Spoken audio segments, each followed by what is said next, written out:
Herkese merhabalar. Ben Bedrettin. Bugün sizlere Sony Vegas Night Online video edit nasıl yapılır serisinin ilk videosunu çekeceğim. Daha önceden Fraps 60 FPS'te çekmiş olduğum iki klibi Sony Vegas'ımıza aktarıyoruz. Örnek amaçlı videolar. Bu şekilde attım videolarımı. Gördüğünüz gibi şu an yanlarda bir siyahlık var. Şunları yok etmek için Properties'e tıklıyoruz.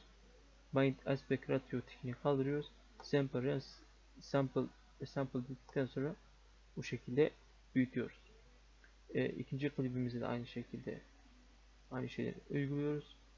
Misal Fraps'a çekmiş olduğum için oyunun sesleri, yani oyunun sesi kaydoluyor biliyor veya benim sesim yahut o an dinlemiş olduğum müziğin sesi de eş zamanlı kaydettiği için videonun sesi de kaydoluyor.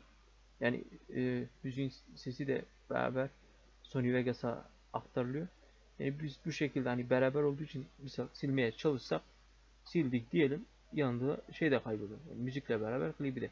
Biz bunu nasıl yok edeceğiz? U tuşuna basarak klip ile müziği birbirinden ayırmış oluyoruz. Bunu delete tuşuyla silelim. Bunlar ses ayarları olduğu için bunlara ihtiyacımız yok. Bunları delete tuşuyla silelim. İkinci bir soru. Misal şu an bir klibimiz var. Misal ben şuraların gözükmesini istemiyorum. Şunları da S tuşuyla kesiyoruz. Şu tarafları. Şuradan S tuşuyla kestik. Sildik. Diğer kalanıyla bu şekilde birleştirebiliyoruz. Hani misal birleştirdik. Bu şekilde izleyelim.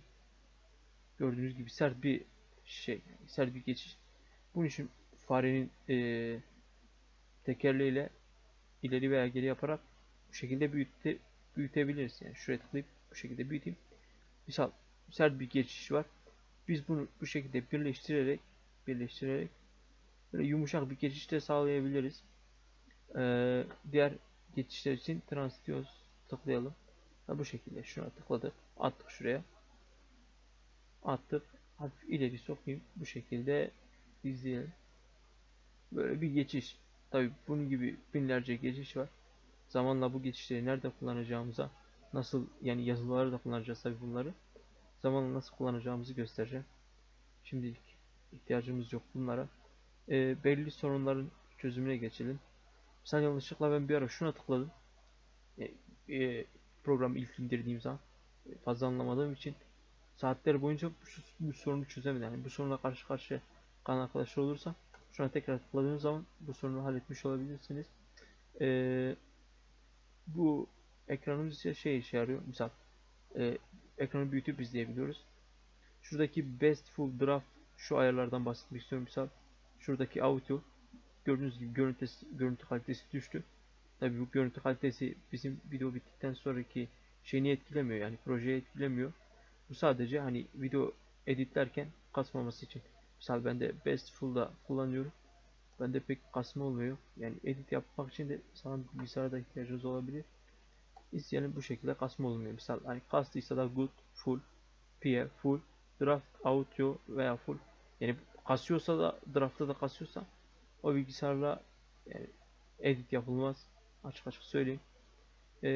Diğer hataya geçtik. Mesela şunu anlattım. Bu şekilde tikini kaldırarak halledebilirsiniz.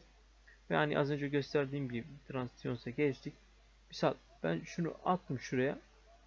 Kiminde bu gözükmüyor. Bu bende bu pencere yok diyenler olursa kiminde şuraya kaçıyor olabilir. Yani bir ara ben de şuraya kaçmış tıklıyorum açılmıyor. Siz Windows çubuğunu sağa ve sola atarak oradan çekebilirsiniz. Yani bunlara özen gösterin. İkinci bir şeyimiz, ikinci bir problemimiz, yanlışlıkla şunu sildim ben veya bozuldu, bir bozulma oldu. Ben yaklaştırmak istemedim. CTRL Z tuşuna basarak geri getirebiliyoruz. Diğer hatamızı anlatmak istiyorum.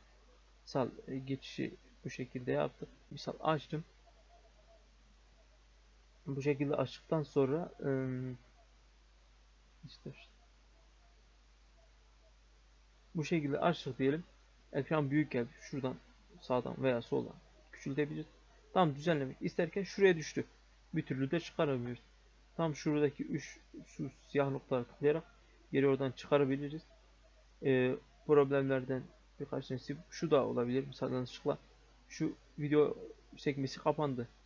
View'e geliyoruz. Video View tıkladıktan sonra e, video ekranımızın geldiğini görüyoruz. Yani aynı şeyler bunlar için de geçerli. Yanlışlıkla tıklayıp kapatırsak View'den hepsini tekrar çıkarabiliriz.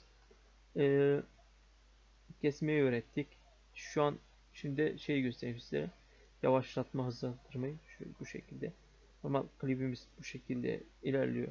İzi yavaş. Misal bu bize yavaş geldiyse durduralım. CTRL tuşuna basarak OK, ok işaretinin altındaki tırtıkları da görebiliyorsunuz belki. Bu şekilde sola çektik. Şimdi ise klibimizin hızlandığını görüyoruz. Tam aksini bunu biz yavaşlatmak istiyoruz. CTRL tuşuna basıp ileri çekiyoruz. Yani ileri gittiği bir şey. En fazla şuraya kadar gidiyor diye. Bu şekilde bayağı yavaşlatmış olduk. Yani klip bayağı bir yavaşladı. Bu yavaşlatma, hızlatma video editlerinde işimize yarayabilir. Ama CTRL'ye basmaya özen gösterin. Yoksa sadece klibi uzatıp kısaltırsınız. Başka hiçbir şey yapmazsınız. Diğer şeye geçelim. Yaklaştırma, uzaklaştırma. Misal biz bir de şunu da söylemek istiyorum. Şu kilit işaretinin basılı olduğuna özen gösterin. Bu ne işe yarıyor derseniz bu kliple eş zamanlı çalışmamızı sağlar. Yani şu sağ üstteki ekranla şuradaki ekran eş zamanlı çalışmasını sağlar. Misal e, örnek veriyorum. Şey bize büyük geldi misal. Ekran büyük geldi. Ekran büyük geldi. Biz bunu yaklaştırmak istiyoruz. Bu şekilde yaklaştırıyoruz. Sağdan veya soldan. Bu şekilde. Büyütüp küçültebiliyoruz da. Ama bunun şey olmasına olmasına özen göster. Yani klibin en başından bizim bu şekilde durmasını istiyoruz. Klibin en başında. Ama kalkıp biz şöyle düzelteyim. İşte diyelim şu boşa alalım. Hah, şöyle misal kalkıp ben burada yakınlaştırırsam bu klibin en başından şuraya gelene kadar yavaş yavaş yaklaşır. Yani siz bir şey klibin en başında yaklaştırmak istiyorsanız şuradaki fare imlecini en başa çekmeniz gerekir. Veya biz misal ben burada yaklaştırmak istiyorum diyelim. Biz burada yaklaştırmak istiyorsak şuradaki keyframe bir işaretçi koyalım. Bir frame yani bir kare ileri gidelim. Şöyle yaklaştıralım. Sonra ileri gidelim. Buraya kadar misal yaklaşmış olsun. Yani bu şekilde dursun. Restore diyorum. İzleyelim. Misal geliyor şuraya kadar. Yakınlaşıyor. Geri gidiyor. Bu şekilde. Yani yaklaşıyor. Geri geliyor. Hani biz misal bunu istemiyoruz. Tam şuradan ta sonuna kadar yaklaşık olsun. Yani yakın bir şekilde kalsın. Yaklaşık olsun nedir ama. Bu şekilde misal tam şuraya gelir. Yaklaşır video sonuna kadar. Bu şekilde kalır. Ha şuna özen gösterin. Şunları sileyim. Misal klibimiz normal değil mi? Ben kalkıp burada yaklaştırdım. Ama bu klip şey olur. Misal işaretçik olmadığım için klibin en başından yavaş yavaş yaklaşmaya başlar. Yani bu işaretçi koymaya özen gösterin. Şunu bu şekilde de yapalım. İşaretçi koyduk. Bir frame ileri gitti. Biraz yaklaştırdık. İleri sürdük. Biraz yaklaştırdık. İleri sürdük. Biraz yaklaştırdık. Şöyle bu şekilde gelelim. Restore diyelim. İzleyelim. Bakın yani yavaş yavaş yaklaşıyor. Görüyorsunuz yaklaşıyor. Yavaş yavaş yaklaşıyor. Yani siz yavaş yavaş işte yapıp veya hızlı hızlı da yapıp ayarlayabilirsiniz. Yani özellikle şunların ayarlı olmasına özen gösterin. Yani işaretçi koymayı unutmayın. Yaklaştırma, uzaklaştırma da bu şekilde. Başka sorunları, problemleri anlattım. Hızlandırma, yavaşlatma bu şekilde. İki klip birleştirmeyi de göstermiştim. Başka anlatılacak başka bir şey kalmadı sanırım. İkinci anlatımda ise şey anlatacağım. Intro yapma. Intro yapma dediğim bu şekilde Vegas Models. Yaptığım video editlerinin linklerini size atacağım veya kanalımdan bakabilirsiniz. Mesela bu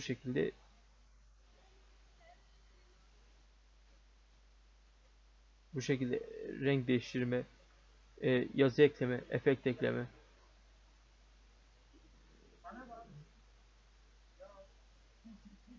Yani bunun gibi klipleri göstereceğim size. Editi nasıl yapılır. İlk bakışta bunlar var. Kesme, yaklaştırma, uzaklaştırma, hızlandırma, yavaşlatma gibi. Diğer kliplerde ise yani diğer video serilerinde her şeyi tek tek anlatıyor olacağım. İzlediğiniz için teşekkür ederim. Ha, şunları da söyleyeyim. Misal bunun gibi böyle bir çalışma köşeniz olsun. Misal ben Fraps kullanıyorum. Oyun videosu çekmek için en iyisi Fraps. Yani Fraps 60 FPS'te video çekiyor. Bence en iyisi o. Ee, Burada da misal çektiğimiz yani oyun için çektiğimiz videoları şuraya kaydediyorum. Burada ses efektleri var. Misal bıçak sesleri, ne bileyim, epik müzikler var burada. Bu şekilde dosyalar oluşturun. Veya sevdiğiniz fotoğraflar veya oyunda kullanmak istediğiniz videoda kullanmak istediğiniz fotoğrafları bu şekilde böyle edit fotolar veya şey olarak ekleyebilirsiniz. Mesela şurada green screen var. Oyun içine böyle kargadır, kuştur. Onları eklemeyi de göstereceğim. Overlay var. Bunlar da introda şöyle parçacıklar, geçiş efektleri, alev, ateş gibi şeyler. Bunları da klibimize eklemeyi göstereceğim. Bunların ince ayarları var. Yani demek istediğim şöyle bir köşeniz olsun. Her şeyiniz bir arada bulunsun yani. Edit yaparken her şey elinizin altında bulunsun. Yani Photoshop'ta, Paint'te önemli. O zaman da bununla nasıl logo, sembol yaptığımı da göstereceğim sizlere. Bunları, bu yaptığımız logoları nasıl klibin içine atıyor olacağız veya klipte nasıl oynatıyor olacağım. Onu göstereyim. Nerede diyorum.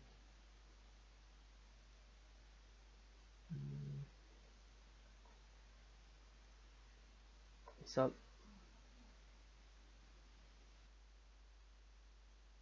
bu şekilde eklemeyi göstereceğim.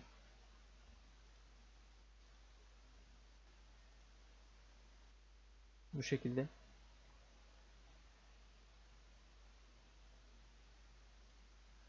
Yani bunu 32x32 yapmayı göstereceğim.